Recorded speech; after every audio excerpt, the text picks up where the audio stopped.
Belə bir məntiq tapşırığı var. Taksi sözünün qarşılığı olaraq kompa sözü verilib və bu qayda ilə kartof sözünün qarşılığını variantlar arasında tapmalıyıq.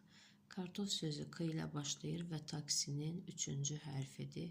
Taksinin 3-cü hərfinin qarşılığı isə M hərfidir. Ona görə də variantlar arasında M hərfi ilə başlamayan bütün sözləri çıxardırıq. Qalır A və Y variantları. Taksinin ikinci hərfi A-dır və onun qarşılığı olaraq O verilib. Variantlara baxırıq. Hər iki hərf O-dur.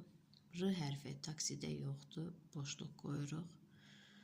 T hərfi taksinin ilk hərfidir və ilk hərf olaraq K verilib. Yenə variantlara qaydırıq. Baxırıq 4-cü hərfdə K-dır. Qalır son iki hərflər. Son iki hərflər isə taksi sözündə olmadığına görə O, F. Qaydırıq verilmiş ilk varianta. P hərfi S hərfinin qarşılığıdır. Və moykap sözündə P olduğuna görə, kartof sözündə onun qarşılığı S hərfi olmadığına görə moykap sözünü də çıxardırıq və qalır Y variantı. Moykiş.